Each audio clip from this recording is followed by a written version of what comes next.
Un homme étrange harcèle une femme dans la rue, puis harcèle une autre femme en l'embrassant. La femme est surprise et demande à son mari de poursuivre l'homme étrange. Le mari dit qu'il s'occupera de cette situation. Le mari s'éloigne et se dirige vers l'homme, loin de l'endroit où se trouvait sa femme, et le remercie pour son service, en lui remettant son paiement. Peu de temps après, un enfant s'approche du mari de la femme et lui tend une photo. Le mari paie également l'enfant et est heureux, disant qu'il peut menacer et prendre de l'argent à sa femme. Le mari demande à l'homme et à la fille de disparaître de l'endroit.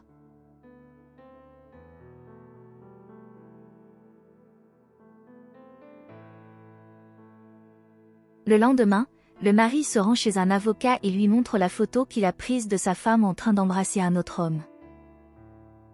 L'avocat informe que la photo est bonne, mais que ce n'est pas suffisant, disant qu'il faudra plus, quelque chose comme une vidéo qui montre sa femme dans un moment intime, afin que le mari puisse garder les biens du couple. Le mari demande à l'avocat d'attendre quelques jours, mais l'avertit qu'il obtiendra des vidéos qui pourraient suffire. L'avocat accepte et le mari dit qu'il a déjà une idée en tête pour tromper sa femme. L'avocat est curieux, mais l'homme répond à un appel. Dans l'appel, l'homme avertit sa maîtresse qu'il aura à nouveau besoin de l'aide du frère de la maîtresse. Il met fin à l'appel très joyeusement.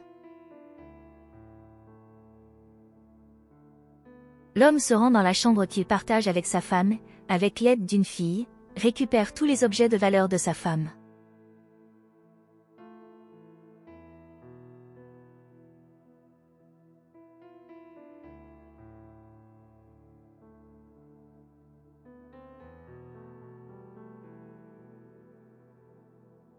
Il trouve une mallette avec de l'argent et la donne à la fille pour qu'elle l'emporte, avant que sa femme ne rentre à la maison, mais il y a eu un bruit et il demande à la fille de se cacher.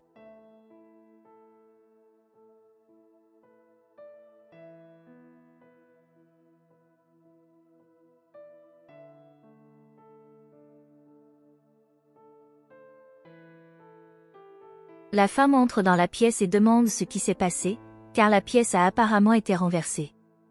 L'homme dit que des hommes ont cambriolé leur maison. La femme est très effrayée et demande si c'est son mari qui a déjà appelé la police et demande où sont ses bijoux. Elle se rend compte que les bijoux ont disparu et devient très bouleversée, demandant comment c'est arrivé. Le mari dit à sa femme que ce ne sont pas seulement les bijoux que les voleurs ont pris. La femme s'inquiète et demande si les voleurs ont trouvé leur argent. Son mari a dit oui, disant que les voleurs avaient pris les bijoux, l'argent et même son téléphone portable. La femme est très inquiète qu'ils aient été volés et qu'il n'ait plus d'argent maintenant. À ce moment-là, le frère de la maîtresse de l'homme entre dans la maison déguisé en policier. Le mari dit au policier présumé que des hommes sont entrés dans la maison et ont pris tout ce qu'ils avaient. Le policier présumé dit qu'il va enquêter sur la scène de crime, qui dans ce cas est la chambre du couple. Il demande au mari de la femme de descendre pour donner des informations à la compagne de ce policier. Le mari fait semblant d'être nerveux, disant que les flics doivent les aider à retrouver leurs affaires.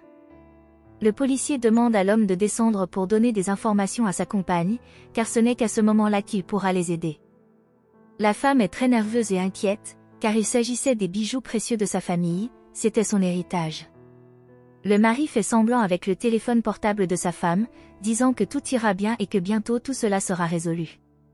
Il remet au policier présumé l'argent qui a été arrangé pour ce service. Le policier fait semblant d'évaluer la situation tout en comptant les factures.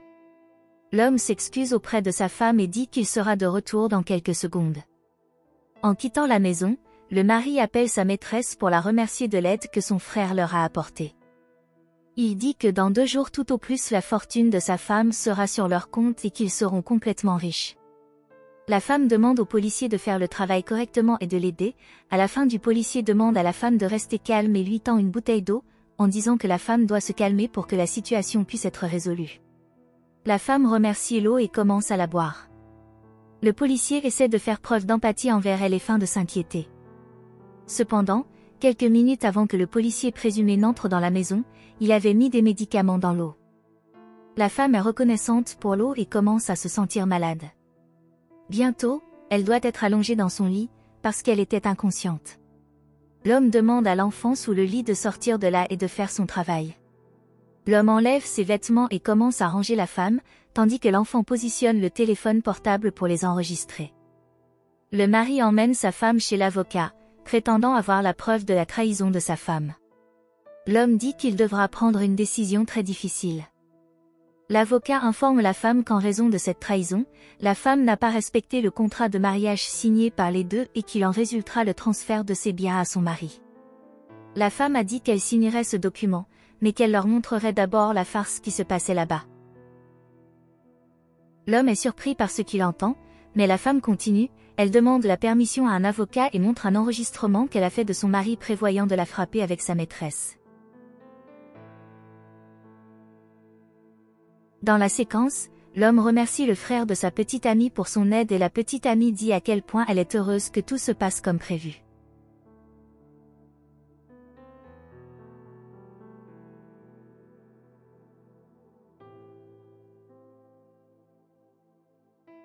Le mari fait semblant d'être désolé et commence à demander pardon à sa femme. La femme dit qu'elle était complètement fatiguée des jeux et des manipulations que son mari jouait avec elle. Elle montre du doigt l'avocat en disant qu'elle sait qu'il a reçu des conseils de cette femme. Elle les prévient qu'elle ne les reverra tous les deux que devant un tribunal, car elle a déjà son propre avocat. L'avocate se fâche contre son client et dit que c'est de sa faute d'avoir embauché des personnes incompétentes. L'homme et la femme se disputent, même s'ils sont tous les deux coupables.